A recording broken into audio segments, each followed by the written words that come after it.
Hi, and welcome to Creates Cards video channel on YouTube. Today I'm going to show you an embossing technique. It will not work on all embossing folders, but it's pretty neat. This is the end result. I've taken vintage wallpaper, and which is one of our embossing folders for Stampin' Up, and then I've gone through with a brayer and gone over the top. Because this design is an all-over design, it works well. If you have a design that's a partial design, when you go over with the brayer, you get ink on the edges. The brayer needs to be fully balanced, whereas in this, it's going to be uneven.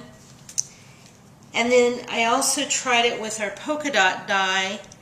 Although it's a pretty neat effect, it's not what I wanted. You get too much ink on the sides because the little polka dots aren't high enough up.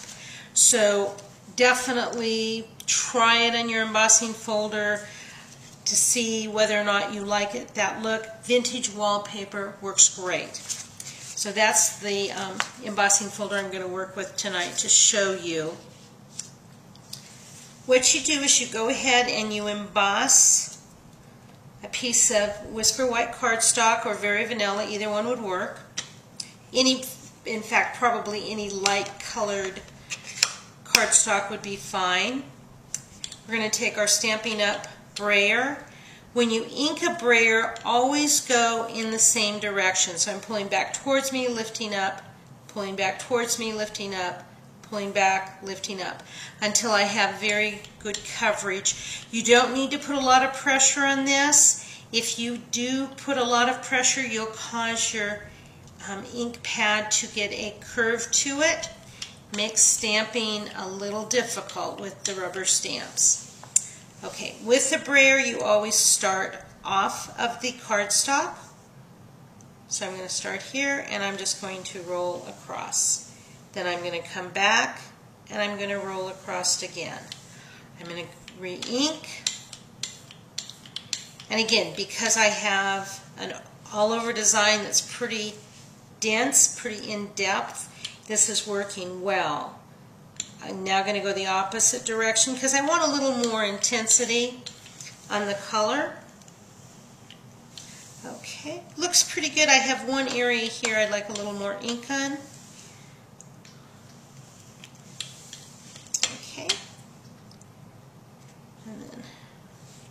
Now the only thing that happened when I did this, I did get a line in here, so maybe a little less pressure when I do it would help. I do like the result though. Let's try it one more time. Now when you do this, your pattern will show up not only in the brayer but on the other side. So what I would recommend before starting a new piece is to roll some of the color off so that you get the pattern off. Go ahead and then re-ink. You want to have pretty good coverage. Again, one direction lift up, one direction lift up, one direction lift up. Okay. Start off the paper. You don't need to do a lot of pressure. Go across, re-ink.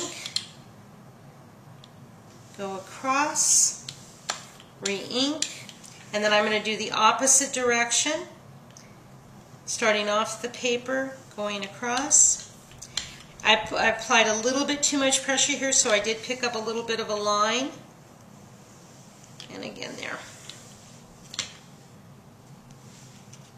Okay, looks good. If I was concerned about the line here, I would just go ahead and cut this and use that part of the design. Otherwise, I still think it would make a good card front. And then what I would do is put my sentiment over this area to cover up that little bit of a line that I picked up. Again, I feel it's because of the pressure.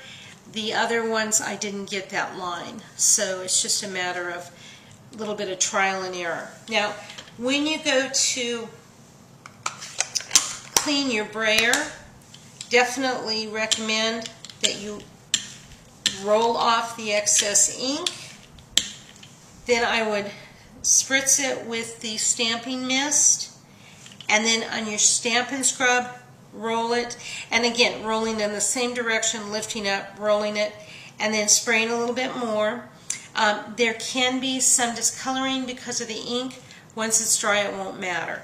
I have one that I use for light, one that I use for black, so that I have two separate brayers. That way there's no chance that if any of the ink would come off, that it would, especially if it's black, that it would come off on white cardstock. So that's it. That's my tutorial for today on brayering with embossing images. If you have questions or comments, you can leave them on createscards.blogspot.com, or you can leave them here on YouTube video.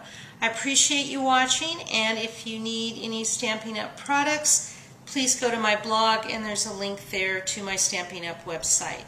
Thank you.